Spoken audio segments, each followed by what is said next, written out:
Countdown to Halloween, featuring Gregory Miller's Dark Nights and Candlelight, 31 Tiny October Tales.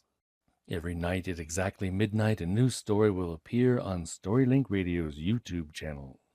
You'll have 24 hours to listen, then it will disappear and the next one will appear. Plan to catch these each day or you'll miss one. Each story will be 2 to 13 minutes long. If you haven't already, be sure to listen to the introduction to the book right here on this channel. And now, tonight's story from Dark Nights and Candlelight, 31 Tiny October Tales.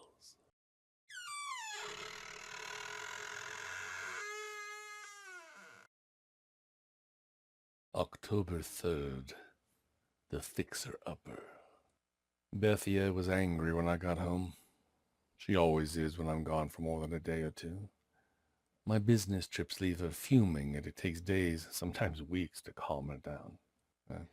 But this was not a business trip, just a meeting, a closing, or as close as you can get to one before signing the actual papers.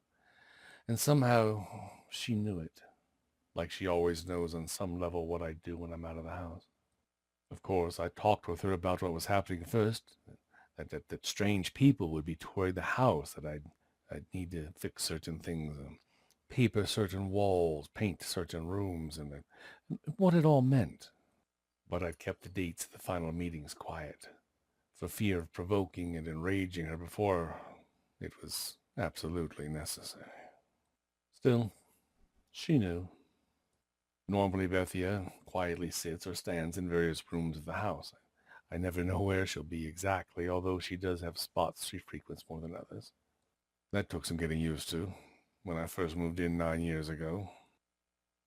But I'm an accepting sort, and since I never married and am often prone to loneliness, I soon came not to mind so much. But it was disconcerting, at least for the first 6 months or so. Seeing anyone unexpectedly standing in a room when you turn on the light is enough for a startled gasp.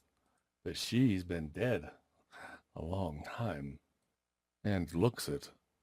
Her eye sockets are empty for starters, just dark hollows.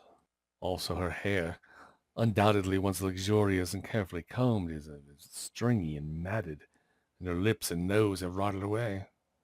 Skeletal hands protrude from the sleeves of her dress, which is streaked with mildew and mold. Oh, she's quite a sight. I did research, of course. Bethia told me her name by scratching it on the wall, so it was easy to track down her information. Born in 1864 to the original owners of the house, died of diphtheria in 1874. Started haunting the property soon after. And over the decades, sent a number of subsequent owners fleeing into the night. 2 straight to mental institutions, and goodness knows how many others to therapy or a lifetime of paranoia. Only those who own the house can see her. That's another thing I quickly learned. Anyway, like I said, when Bethia is content, she doesn't do much. She just stands there in the corner staring at me while I watch TV, perches atop my bookcase when I'm working, or crouches smiling at the foot of my bed when I read before going to sleep. She does not haunt the bathroom. We reached a tacit agreement that I need at least some privacy. But virtually every other room is fair game. Sometimes she gurgles when she's really happy, like at Christmas when I put out a small present for her, or when I tell her funny little details about my day. But when she's irritated, she plays pranks. Falls out of the closet and into my arms when I open the door. Hangs herself from the living room ceiling fan, sweeps plates off the table, knocks mirrors and photos off the walls, screams in my face. One time I made the mistake of buying a rabbit. I figured it was a quiet and easy pet. Bethia didn't like it. It made her jealous. Well, no need to say what she did. And now I'm moving away. No, it's nothing personal. I keep trying to explain that to Bethia, but she just won't hear it. I've been transferred to Seattle with a 12% raise, and there's simply no way I can refuse. But that doesn't make her feel any better. It's not personal. It's not a good excuse when a fickle, slightly unhinged ghost child is concerned. I should be all right. She knows me well enough, likes, loves me well enough, so the next few days before I leave for good will doubtless be unpleasant, but survivable. I'll probably be a bag of nerves when I shut the door behind me for the last time, leaving her in the temporary silence and darkness of a temporarily empty house.